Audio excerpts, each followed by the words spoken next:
দেশকে এটা থেকে প্রকৃত দেশীয় সংস্কৃতি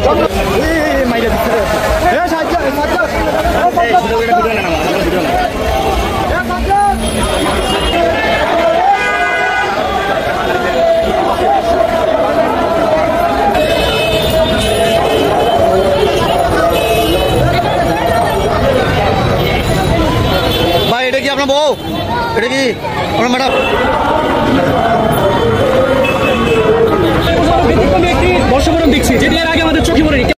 অনেকে এই ভিডিওটি আমার কাছে প্রেরণ করে জানতে চেয়েছেন যে হুজুর এবার তো আলেমরা বর্ষবরণ অনুষ্ঠান পালন করলো, তারা বাংলা নবযাত্রা নামে নবযাত্রা বের করলো, বিভিন্ন র্যালি বের করলো, তো এই সম্পর্কে আপনার মতামত কি?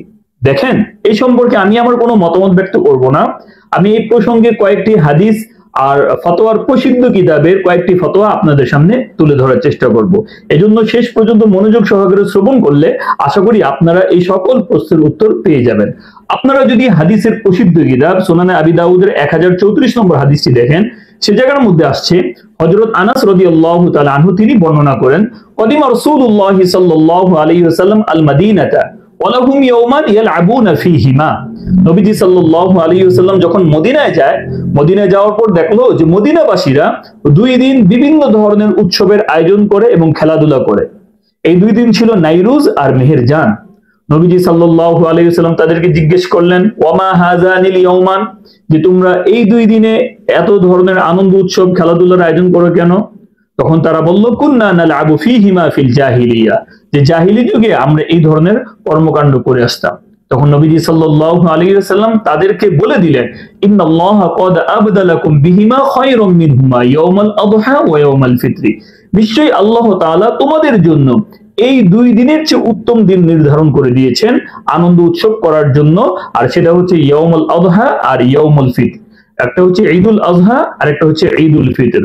তবে এই হাদিস থেকে আমরা স্পষ্ট জানতে পারলাম নবীজি সাল্লাল্লাহু আলাইহি ওয়াসাল্লাম নাইরুজ প্রথাকে, মেহেরজান প্রথাকে একেবারেই নিষেধ করে দিলেন। এখন প্রশ্ন জাগে যে নাইরুজ কি জিনিস? নাইরুজ আপনি যদি উইকিপিডিয়ার মধ্যে সার্চ দেন তাহলে আপনি দেখতে পাবেন ইরানি বর্ষপঞ্জির প্রথম দিন যেটা, এটাকে বলা হয় নাইরুজ। এক কথায় বলতে গেলে ইরানি বর্ষবরণ। বর্ষবরণের এই অনুষ্ঠানকে নবীজি সাল্লাল্লাহু আলাইহি ওয়াসাল্লাম একেবারেই নিষেধ করে দিলেন। এখন বর্ষবরণ এটা যেই নামই হোক, আপনি যেভাবেই তাকে ডাকেন, মঙ্গল শোভাযাত্রা নামে ডাকেন, মঙ্গল প্রদীপ নামে ডাকেন, আনন্দ শোভাযাত্রা বলে থাকেন, বাংলা নবযাত্রা বলে থাকেন, ইসলামিক নবযাত্রা বলে থাকেন, ইসলামিক প্রথম দিন বলে থাকেন, আপনি যেভাবেই বলে থাকেন না কেন, এই সৌর বর্ষের প্রথম দিন যেটা আছে নববর্ষের নামে যে উৎসব পালন করা হয়, ইসলাম এটাকে তেমন সমর্থন করে না। আমি আপনাদেরকে আরো কিছু হাদিস দেখাই। মুসান্নাফ ইবনে আবি শাইবার মধ্যে আসছে, সুইলাল হাসান আন সাওমি ইয়াউমিন নাইরুজ, যে একবার হাসান বসরি রাহিমাহুল্লাহ ওনার কাছে বর্ষবরণের প্রথম দিনে রোজা রাখার ব্যাপারে জিজ্ঞেস করা হলো। ফাকালা মা লাকুম ওয়ালিন নাইরুজ, হাসান বসরি বলল যে তোমাদের কি হলো যে তোমরা নাইরুজ নিয়ে পড়ে আছো, বর্ষবরণ নিয়ে পড়ে আছো? লা তালতাফিতু ইলাইহি, যে তোমরা বর্ষবরণের সাথে কোনো ধরনের সম্পর্ক রেখো না। ফা ইন্নামা হুয়া লিল আজামি, নিশ্চয় এটা হচ্ছে আজমি পারস্য যারা আছে তাদের কৃষ্টি কালচার, এগুলো মুসলমানরা সমর্থন করতে পারে না। তাহলে এই জায়গার মধ্যে শুধু বর্ষবরণের প্রথম দিন রোজা রাখতে চেয়েছিল, সেই জায়গার মধ্যে হাসান বসরি রাহিমাহুল্লাহ উনি এটাকে সরাসরি নিষেধ করে দিয়েছেন। শুধু তাই না, আপনি বর্ষবরণকে উপলক্ষ করে কোনো জিনিস যদি ক্রয় করে, তাহলে দেখেন ফতোয়ার কিতাবের মধ্যে কি আসছে, ফতোয়া কাজী খানের মধ্যে আসছে, রজুলুন ইশতারা ইয়াউমান নাইরুজ শাইআন, কোন ব্যক্তি বর্ষবরণের দিনে কোন জিনিস ক্রয় করলো, লাম ইয়াশতারাহু ফি গায়রি যালিকাল ইয়াউম, ইতিপূর্বে সে অন্য কোন দিন এই জিনিসটাকে ক্রয় করতো না, কিন্তু বর্ষবরণকে উপলক্ষ করে ক্রয় করলো।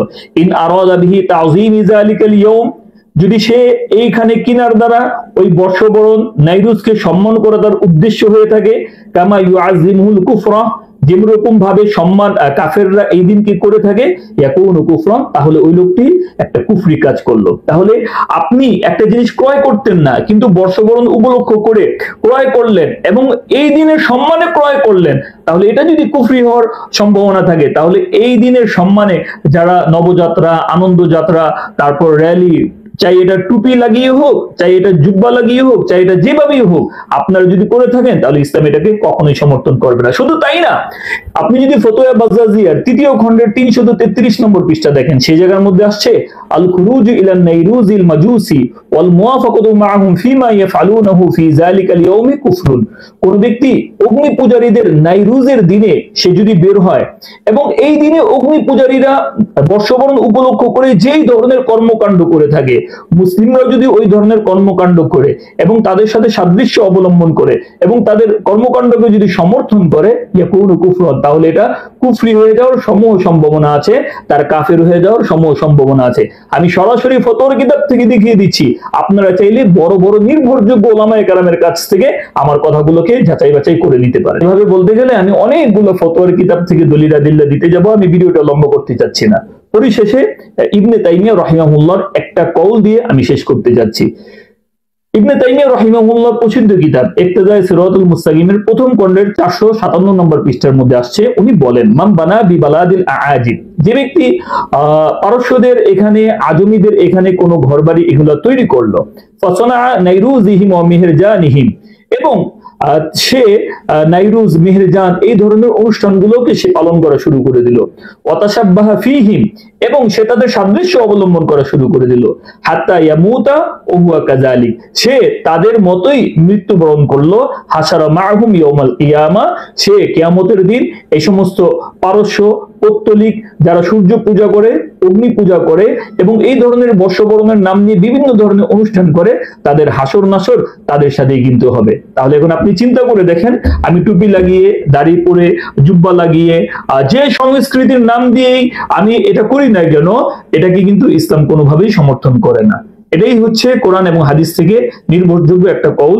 তো আপনারা এই যে তারা যে এই ধরনের অনুষ্ঠানের আয়োজন করলো এবং বাংলা নবযাত্রা নামে এই যে র্যালিগুলো যে বের করলো, আর বিভিন্ন ধরনের সংস্কৃতি তারা প্রকাশ করতে চাইলো, তারা বলতে চাইলো অসুস্থ সংস্কৃতির তুলনায় সুস্থ সংস্কৃতি অনেক ভালো। তো আসলে এগুলোকে আপনারা কিভাবে দেখছেন কমেন্টে আমাকে জানাতে পারেন, আর আপনাদের যদি কোনো মতামত থাকে সেটাও জানাবেন। আমরা এগুলো নিয়ে চিন্তা গবেষণা করব, যাতে করে আমাদের চিন্তার পরিধি আরো বিস্তৃত হয়। সে পর্যন্ত সকলেই ভালো থাকবেন, সুস্থ থাকবেন। আসসালামু আলাইকুম রাহমাতুল্লাহ।